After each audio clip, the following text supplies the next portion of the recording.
SUV से पहले पाकिस्तान में बहुत आई हैं, लेकिन इस एसयूवी ने पाकिस्तान में डायनामिक्स चेंज कर दिए हैं। ये है GWM टैंक 500 HEV 2026 मॉडल।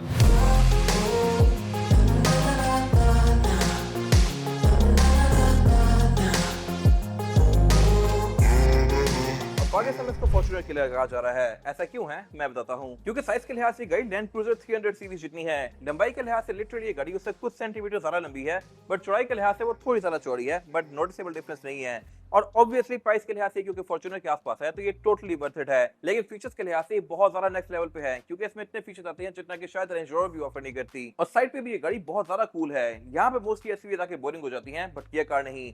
इसमें रेंज रोवर की तरह ये ऑटो डिप्लॉयबल फुटस्टेप्स दिए गए हैं और ये खुलते बंद होते भी तेज तेज हैं। दरवाजा बंद हुआ साथ ही ये बंद हो गए, जबकि रेंज रोवर में थोड़ा सा डिले होता है।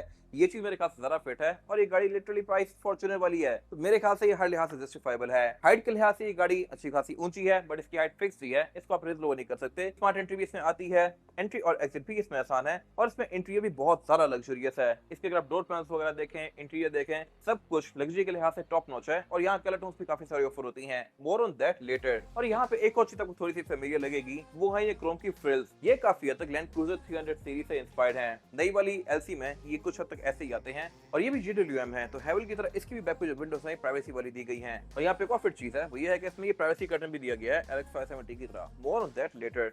फिर इसमें ऊपर प्रॉपर रूफ रेस भी कंटिन्यू करती है लैंड क्रूजर्स की तरह, और ये गाड़ी पैनोरामिक रूफ ऑफर करती है। ये चीज अभी तक LX 600 सीरीज में भी नहीं आई, जो कि इससे बहुत ज्यादा महंगी है। ये ऑफर कर रही है, और इसी वजह से ये गाड़ी पाकिस्तान में भी और वर्ल्ड वाइड भी बहुत ज्यादा पॉपुलर होती जा रही है। तो जहां तक इस गाड़ी के फ्रंट एंड की, तो ये भी लुक्स के लिहाज से डिसेंट है, बट हर किसी की यहाँ पे अपनी ओपिनियन है। कुछ लोगों को ये कोई खास पसंद नहीं आया, मेरे ख्याल में तो बहुत खूबसूरत है। और इसमें कुछ चीजें बहुत सारी गाड़ियों से इंस्पायर्ड हैं। इसके जो बोर्ड के कट लाइंस दी गई हैं, ये काफी हद तक नई वाली लैंड क्रूजर से इंस्पायर्ड हैं। 300 सीरीज भी कुछ ऐसे ही कट्स आते हैं। फिर जिसके ये नोज है, ये काफी हद तक टंड्रा से इंस्पायर्ड है। अगर आप 1974 एडिशन वाला टंड्रा देखें, तो उसमें कुछ हद तक ऐसी ही बड़ी सारी ग्रिल दी गई होती है, 2018-19 की गाड़ी थी। Same goes for this car. और बाकी जो दोबारा फीचर्स की, तो ये इसमें बहुत नेक्स्ट लेवल हैं। इसमें पार्किंग सेंसर्स भी आते हैं, एडएस के फीचर्स भी आते हैं। नीचे यहाँ पे इसकी फॉग लैंप भी दी गई हैं, और डीएलएल भी इसमें यहाँ ऊपर कंटिन्यू करती हैं। इंडिकेटर भी इसके एलईडी में दिए गए हैं। लो और हाई के लिए दो अलग अलग प्रोजेक्टर लैंप दिए गए हैं, और नीचे यहाँ पे एक कट है। इसकी लुक काफी क्लीन और हाई क्वालिटी वाली आती है, और लाइट्स की थ्रो भी ऑब्वियसली इसमें बड़ी फिट है। इसका फ्रंट एंड बाकी पूरी गाड़ी जितना मैसिव नहीं है, ये फ्रंट पे आके थोड़ी सी कॉम्पैक्ट हो जाती है, लेकिन बैक पे इसकी लुक सही बीफी आती है, क्योंकि इसके बैक पे प्रॉपर स्पेयर टायर दिया गया है। ये भी आपको आजकल मोस्टली गाड़ी में देखने को नहीं मिलता। टोयोटा की भी ऑस्ट्रेलियन रीजन वाली गाड़ियों में आता है, बट इससे लुक सही मैसिव आ रही है। और यहाँ पे क्रोम की फ्रिल्स भी अच्छी खासी बड़ी दी गई हैं। साथ यहाँ पे ये क्रोम दिया गया है, दोनों ही गाड़ियों में आता है। और यहाँ पे ये दो कलर की गाड़ियां खड़ी करने का मकसद यही है कि आपको आइडिया हो जाए कि आपको गाड़ी ब्लैक पे लेनी चाहिए या व्हाइट पे लेनी चाहिए। ब्लैक पे इसकी लुक से चलती आ रही है, और क्रोम वाले पार्ट्स बहुत उठ रहे हैं, बट व्हाइट में ये गाड़ी थोड़ी ज्यादा मैसिव और जॉइंट लग रही है। ये वैसे हर गाड़ी के बारे में ऐसा ही होता है। फेस पे कुछ चीजें रेट्रो रखी गई हैं, कुछ चीजें मॉडर्न रखी गई हैं। जैसा कि इसमें जो ये वाला पोर्शन है, ऐसा आपको 70 सीरीज में देखने को मिलता है टोयोटा की। इसमें भी दिया गया है, जंप प्लेट माउंट होती है। इसमें ट्रंक अनलॉकर भी इलेक्ट्रॉनिक है, और इसमें सॉफ्ट क्लोजिंग भी आता है। ये चीज प्राडो ऑफर नहीं करती। और टेलगेट भी इसमें साइड हेडर प्राडो की तरह, लेकिन ये इस तरह से ओपन नहीं होता। आप इसको टैप करेंगे तो ये खुद अनलॉक होगा लाइक दिस, और अब आप इसको इस तरह से ओपन कर सकते हैं। ट्रंक कैपेसिटी इसमें अच्छी खासी स्पेशियस है, और इसमें ये थर्ड रो सीट्स भी दी गई हैं, जिनको आप इलेक्ट्रॉनिकली रेस ऑल ओवर कर सकते हैं। ये चीज आपको LC 300 सीरीज में देखने को मिलती है। अब यहाँ पे कैपेसिटी भी बहुत ज्यादा है नहीं, यहाँ पे दो लोग आप बैठा सकते हैं, लेकिन ये शायद ही कभी यूज हो, लेकिन स्टिल होना ना होने से बेहतर है। सेकंड रो सीट भी फोल्डेबल है, जिनको आप फोल्ड करके ट्रंक कैपेसिटी और ज्यादा स्पेशियस कर सकते हैं। प्रॉपर यहाँ पे हुक्स वगैरह दिए गए हैं, जहाँ से आप सामान बांध सकते हैं, और वैनिटीज भी यहाँ पूरी आती हैं। थर्ड रो के लिए भी माइक्स दिए गए हैं, एयर वेंट्स दिए गए हैं, और इसमें फिर लाइट्स वगैरह भी आती हैं। लेकिन एयर वेंट के बारे में इसकी मुझे एक चीज फिट लगी है, वो ये है कि इनको आप आगे की तरफ भी पॉइंट कर सकते हैं, और सेकंड रो पैसेंजर्स के ऊपर भी हवा थ्रो करते हैं, जबकि बाकी गाड़ी में इनको प्रॉपर पीछे मोड़ा हुआ होता है, यानी कि ये सिर्फ थर्ड रो के लिए यूज होंगे, सेकंड रो वाले इसको यूज कर ही नहीं सकते। तो इसमें मेरे खास ये चीज फिट दी गई है। बाकी इसमें फिर टूल किट वगैरह यहाँ पे आती है। यहाँ पे एक वेस्ट दी गई है, जो कि आप पहन के इसके टायर वगैरह चेंज कर सकते हैं। तो यहाँ पे इसके ट्रंक सेपरेटर दिया गया है, जिसको निकाल के आप यहाँ पे लगा सकते हैं सीट को फोल्ड करने के बाद। और यहाँ प्रॉपर आउटलेट्स भी दिए गए हैं। अब इसमें थर्ड रोड सीट्स हैं, लेकिन जो इसका बड़ा वर्जन है PHEV, उसमें सीट्स नहीं आती। इसकी वजह है वो ये है कि उसमें बैटरी पैक होता है बड़ा, और बैटरी पैक यहाँ पे दिया गया होता है, तो सीट्स निकालनी पड़ी। इसमें भी बैटरी पैक है, ये गाड़ी भी हाइब्रिड है, लेकिन इसका बैटरी पैक दिया गया है यहाँ पे नीचे। जहाँ पे हम गाड़ी में स्पेयर टायर आता है, वहाँ पे इसका बैटरी पैक है, और इसी वजह से स्पेयर टायर निकाल के यहाँ लगा दिया गया। इससे लुक तो बेहतर हो ही रही है, बट इसका फंक्शनिंग पर्पस भी है हाइब्रिड होना। इसके टेल गेट में ये सॉफ्ट क्लोज भी आता है, यानी कि इसको मैं आधा बंद करूंगा तो ये बाकी खुद बंद होगा इस तरह से। बाकी इसमें यहाँ पे एक कैमरा दिया गया है इसी के अंदर, जिसके साथ वॉशर भी है, नई नेचुरल डिटेल, और वॉशर यहाँ ऊपर भी दिया गया है। वाइपर भी यहाँ पे ये गाड़ी ऑफर करती है। वाइपर भी इसमें बॉश का है और वायरिंग भी बॉश ही है हैवल की तरह। इसमें यहाँ पे ऊपर एक ब्रेक लैंप दिया गया है जो कि काफी स्लीक सा है। इसमें जो टेल लाइट्स हैं ये भी एलईडी में हैं। एम्बिएंट टेल लाइट्स वर्टिकल और ये न्यू और ओल्ड का मिक्स एंड मैच है। इसमें यहाँ पे भी स्टेनलेस स्टील आता है, नीचे भी सिल्वर कंटिन्यू कर रहा है और ये वाली चीजें ब्लैक कलर में थोड़ी ज्यादा उठ रही हैं। साइड प्रोफाइल और साइज के लिहाज से गाड़ी एक फुल साइज एसयूवी है और मेरे ख्याल से इस प्राइस पॉइंट पे इससे बेहतर ऑप्शन कोई भी नहीं है। और ऑन टॉप ऑफ दैट ये गाड़ी ब्रांड न्यू है। V8 LC वगैरह आपको 5-6 करोड़ की मिलती हैं और वो भी यूज होती हैं, इसमें ऐसा नहीं है। फिर ये गाड़ी है अच्छी खासी रेस कंपनी से ही, इसको आप नीचे नहीं कर सकते और इसी वजह से इसमें रिम छोटे लग रहे हैं। बट ये रिम है 20 इंचेस का। टायर्स में आते हैं कॉन्टिनेंटल के जो कि शहर की राइड के लिहाज से बड़े परफेक्ट हैं और इसमें फिर बैक पे डिस्क ब्रेक दी गई है और इसकी पार्किंग ब्रेक भी इलेक्ट्रॉनिक आती है। ये भी मेरे खास एक बड़ी फिट चीज है। फिर इसमें 540 डिग्री कैमरा सेटअप आता है, यानी कि क्लियर चेसिस। पार्किंग सेंसर ये गाड़ी साइड्स पे भी ऑफर करती है, तो ये आपको साइड कप स्टिकर भी इंडिकेट करेगी। रिम भी इस गाड़ी में ये 20 इंचेस के हैं और शैडो क्रोम में है। टायर का साइज 265 और ये वही साइज है जो कि V8 में आता है, तो इसकी लुक्स भी पूरी है। फिर ये गाड़ी तो ब्लैक है लेकिन सिंपल ब्लैक है। इसी में टैंक का ब्रांड न्यू कंपनी से ये एक ब्लैक एडिशन वर्जन भी आता है जो कि पाकिस्तान में भी लॉन्च नहीं किया गया, बट अगर हो जाए तो बहुत जबरदस्त होगा। क्रोम गाड़ियों से आउट होता जा रहा है थोड़ा सा और इस गाड़ी में बहुत सारा क्रोम दिया गया है। यहाँ पे क्रोम की फ्रिल्स, हर जगह क्रोम, लाइट्स के आसपास क्रोम, फ्रंट पे भी काफी क्रोम है। लेकिन ब्लैक एडिशन में ये सारी चीजें ब्लैक डॉट होती हैं और इसकी लुक बहुत चलती आती है और इंटीरियर में भी गाड़ी सही पैसे पूरे करती है। अब प्राइस पॉइंट इसका फॉर्च्यूनर वाला है लेकिन फीचर्स के लिहाज से ये LX 600 से भी ऊपर है क्योंकि यहाँ पे मसाजर्स आते हैं, सीट्स कूल्ड आती हैं, वो भी चारों।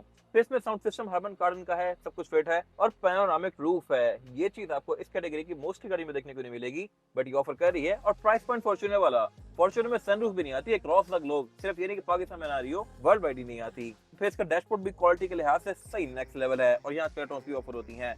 ये इंटीरियर ब्लू और व्हाइट के कॉम्बिनेशन में है। इसमें ऑल ब्लैक रूम भी आता है और इसमें एक और चीज मजे की दी गई है और वो है ये वाला एरिया। ये स्टार्स ग्लो कर रहे होते हैं रात के टाइम और इसके कलर्स को चेंज कर सकते हैं। रोज रॉयस इसको द गैलरी कहता है। अभी भी गैलरी वाला कॉन्सेप्ट लिया गया है और रोज रॉयस की तरह यहाँ पे भी ये बोर्ड की ट्रेस भी दी गई है जो कि इसकी लुक को और लग्जरियस बनाती हैं। ऐसी जर्मन कार्स में देखने को मिलेंगी। फिर नीचे यहाँ पे अभी लाइटिंग कंटिन्यू करी है। अगेन ये भी आज भी कलर में स्विच हो सकती है और फिर इसकी जो सीट्स हैं ये है भी क्रॉस स्टिच पैटर्न में। ऐसी सीट यूजुअली आपको टोयोटा के बड़े वर्जन में देखने को मिलती हैं, जैसा कि जी फ्रंटियर वगैरह में ये ब्लैक सीक्वेंस में, इसमें नॉर्मल गाड़ी में भी आ रही हैं। फिर ये सीट तो नॉर्मल है लेकिन इसमें जो PHEV आता है उसमें ये बॉस सीट होती है।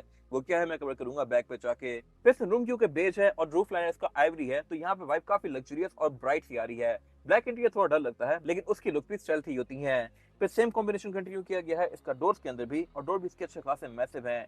डोर का ओपनिंग एंगल मुझे थोड़ा कम लगा है बाकी गाड़ियों से, बट स्टिल एंट्री एग्जिट के लिए इजी है ये। फिर इसमें यहाँ पे स्पीकर दिए गए हैं। स्पीकर भी इसमें हार्मन कार्डन इंफिनिटी के आते हैं जो कि एक अच्छा साउंड सिस्टम है और इसमें फिर सेंटर में ये मल्टीमीडिया स्क्रीन दी गई है। ये काफी हद तक हैवल S6 से मिलती जुलती है। यहाँ से आप गाड़ी के मोस्टली फीचर्स यूज कर सकते हैं, बट इसके बारे में फिर चीज ये है कि मोस्टली गाड़ी की जो मोटी मोटी चीजें हैं वो सारी बाहर दी गई हैं। क्लाइमेट कंट्रोल के सारे कंट्रोल्स यहाँ पे दिए हुए हैं। फैन की स्पीड अप कम स्लो यहाँ से कर सकते हैं और इसके अलावा हेडलाइट वगैरह कंट्रोल भी इसमें प्रॉपर जगह पे दिए हुए हैं। बाकी गाड़ियों में ये सारी चीजें छुपा के यहीं पर डाल दी जाती हैं। बाकी इसमें Bluetooth, aux, navigation, USB, Android Auto, Apple CarPlay ये सब आता है। क्लाइमेट कंट्रोल इसमें 3 जोन है और इसके अलावा फ्रंट दोनों सीट्स कूल भी हैं जिनको आप यहाँ से ऑन या ऑफ कर सकते हैं। डिस्प्ले में यहाँ पे AC का इंटीरियर दिया हुआ है, तो नाइस एंड डिटेल। फिर ये गाड़ी मसाजेस भी ऑफर करती है फ्रंट दोनों सीट्स में और इसमें मेमोरी फंक्शन भी आता है दोनों ही सीट्स के लिए।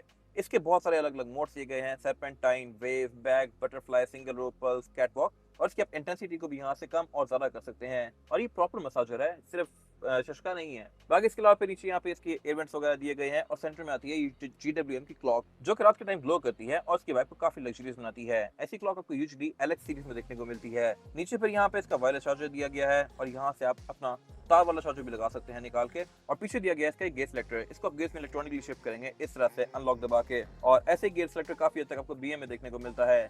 जैसे आप गियर्स एंगेज करते हैं ये गाड़ी 540 डिग्री कैमरा सेटअप ऑन कर देती है और इसके बारे में एक फिट चीज ये है कि आप डी में डाल के जब इसको ड्राइव करते हैं तो ये गाड़ी लिटरली ग्लाइड करती है क्योंकि हाइब्रिड पे होती है, इंजन इसका ऑन नहीं होता। साउंडलेस तरीके से ये गाड़ी जब चलना शुरू होती है तो आपको एक बड़ी डिफरेंट सी फीलिंग आती है जो कि आपको लैंड क्रूजर्स या लेक्सस में देखने को नहीं मिलती, स्पेशली फॉर्च्यूनर में तो बिल्कुल भी नहीं मिलती। राइड के लिहाज से ये गाड़ी LC 300 सीरीज जितनी स्मूथ है। और फिर इसके अलावा पीछे यहाँ पे कुछ और फीचर्स दिए गए हैं इसके। पार्किंग ब्रेक इलेक्ट्रॉनिक है, ड्राइव मोड सेलेक्टर दिए गए हैं, डिफरेंशियल लॉकिंग दिए गए हैं और यहाँ पे सिर्फ कूल्ड सीट के कंट्रोल दिए गए हैं। हीटेड सीट के कंट्रोल यहाँ साइड पे आ जाते हैं अगर ये गाड़ी हीटेड सीट ऑफर करती, वो सिर्फ PHEV तक लिमिटेड है। फिर इसके अलावा बैक पे इसका ड्राइव मोड सेलेक्टर दिया गया है। एक ड्रॉर दी गई जहाँ पे छोटा मोटा सामान रख सकते हैं, लेकिन अगर आपने सामान नहीं रखना और कप्स रखने हैं तो फिर आप इसको स्लाइड करके यहाँ पे रख सकते हैं। ये भी अच्छे खासे डीप है। सेंटर कंसोल भी इसका स्पेस के लिहाज से ठीक है और इसके अलावा यहाँ पे फ्रिज भी दिया गया है। ये प्रॉपर फ्रिज है जो कि ड्रिंक्स को ठंडा रखेगा। AC की हवा ये गाड़ी यहाँ पे थ्रो करती है। रूफ के अंदर यहाँ पे माइक्स दिए गए हैं कैबिन लाइट्स भी इसकी लग्जरियस हैं जो कि टच से ऑन होती हैं इस तरह से। और इसके अलावा यहाँ पे सनग्लास होल्डर वगैरह दिया गया है। वेंटीमीटर इसमें ऑटो बीम वाला है। स्टीयरिंग व्हील इसमें पूरा ही लेदर स्टिच्ड है और ये भी 2 टोन में है। फिर यह मल्टीमीडिया वाला और यहाँ पेडल शिफ्टर्स भी आते हैं।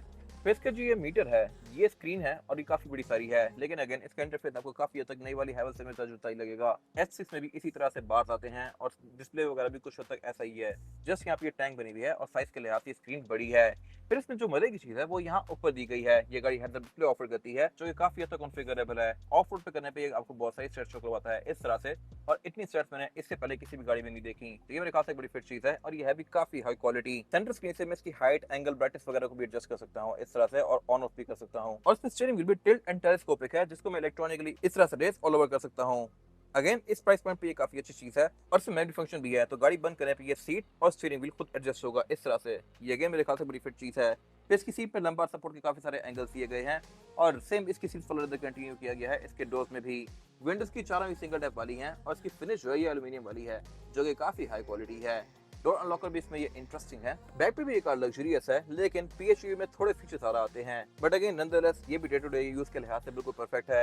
रेयर पैसेंजर्स के लिए यहाँ प्राइवेसी कर्टन दिए गए हैं जिनको मैं मैनुअली रेस लोअर कर सकता हूँ, बट इसके बारे में चीज वियर्ड है और वो ये है कि इसका हुक जो है ये बहुत बड़ा है। अगर ये हुक ऊपर मैं दरवाजा बंद करता हूँ तो ये हुक फंस जाएगा और अब ये नीचे नहीं हो रहा, तो ये मेरे ख्याल से एक वियर्ड चीज है। खैर बाकी फीचर्स के नाम पर यहाँ पे रेयर पैसेंजर्स के लिए एयर वेंट्स यहाँ भी दिए गए हैं, छत में भी आते हैं, बैक पे भी आता है, वो थर्ड रो का है लेकिन मैं इसको आगे करके अपने ऊपर हवा थ्रो करवा सकता हूँ।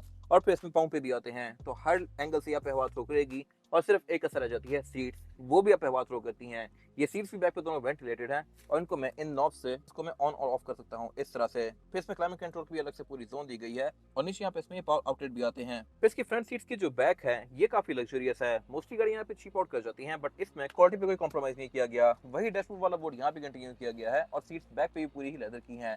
फिर इसका जो सेंटर कंसोल है ये भी डिसेंट है लेकिन ये देखा जाए तो बिल्कुल बेसिक है क्योंकि इसमें सिर्फ कप होल्डर्स आते हैं। जो इसका PHEV वर्जन है उसमें यहाँ पूरा एक टैब आता है और उसका ये जो कप होल्डर है ये भी थोड़ा लाइक शशके के साथ ओपन होता है और उसमें हेडरेस्ट भी इसी के ऊपर माउंट होता है। बाकी इसमें रेयर पैसेंजर्स के लिए एयर बैग्स दिए गए हैं।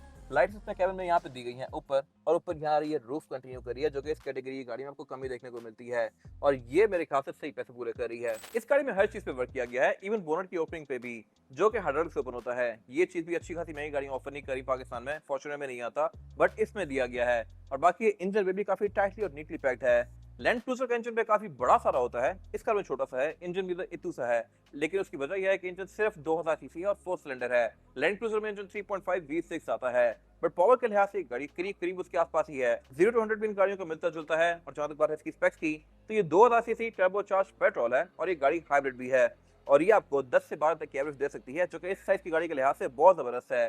पुरानी जो V8 थी 200 सीरीज वो गाड़ी एवरेज देती थी हार्डली 5 से 6 की। नई वाली 300 सीरीज जो है वो 6.7, 7.5 इस तरह की एवरेज आराम से दे देती है। लॉन्ग पे 8 भी चली जाती है बट ये उससे भी 2-3 किलोमीटर ऊपर दे देती है और मेरे ख्याल से बड़ा फिट फिगर है। फिर इसमें एक और वर्जन भी आता है पाकिस्तान में PHEV, वो गाड़ियां भी मार्केट में कम है, ये गाड़ियां ज्यादा आ गई हैं। जैसे ही हमारे पास आएगी उसका रिव्यू भी आपको देखने को मिल जाएगा। पावर के लिहाज से वो इससे थोड़ी ज्यादा पावरफुल है और बाकी एवरेज के लिहाज से भी थोड़ी सी बेहतर है। फिर इसमें ABS, traction control, drive modes ये सब तो आते ही हैं, प्लस ये गाड़ी है भी ऑल व्हील ड्राइव। मेंटेनेंस के लिहाज से मेरे ख्याल से पाकिस्तान में इसका इशू नहीं होगा क्योंकि GWM पाकिस्तान में बहुत ज्यादा स्ट्रॉन्ग हो चुका है और ये गाड़ियां अब हैं भी CKD। पहले ये सिर्फ CBU आ रही थी और बहुत ज्यादा महंगी थी बट अब जिस प्राइस पॉइंट पे ये गाड़ी है मेरे ख्याल से बहुत ज्यादा चलने वाली है। बोर्ड के अंदर इसके प्रॉपर इंसुलेशन दी गई है ये गाड़ी ऑल टाइम 4x4, इसको आप सिर्फ 4x2 पे नहीं कर सकते और इसके अलावा यहाँ कुछ खास है नहीं। ये दोनों ही गाड़ियां ब्रांड न्यू है और इनकी डिमांड है 2,43 लाख रुपीस और ये सेगमेंट मोटरस्पोर्ट के पास अवेलेबल है। ब्रांड न्यू गाड़ी की प्राइसेस हर कुछ ने बच्चे जुती रहती हैं, तो एग्जैक्ट प्राइस जानने के लिए आप दिए गए नंबर पर कॉल कर सकते हैं या फिर सेगमेंट मोटरस्पोर्ट को विजिट कर सकते हैं। अगर आपको वीडियो पसंद आई है तो उसको लाइक जरूर कीजिएगा, चैनल को सब्सक्राइब जरूर कीजिएगा और अगर आपके पास इन गाड़ी से रिलेटेड कोई भी राय है तो उसको कमेंट सेक्शन में शेयर भी जरूर कीजिएगा ताकि वो लोग जो गाड़ियां लेने वाले हैं वो आपकी राय से फायदा उठा सकें। अपना ख्याल रखिएगा। Thank you.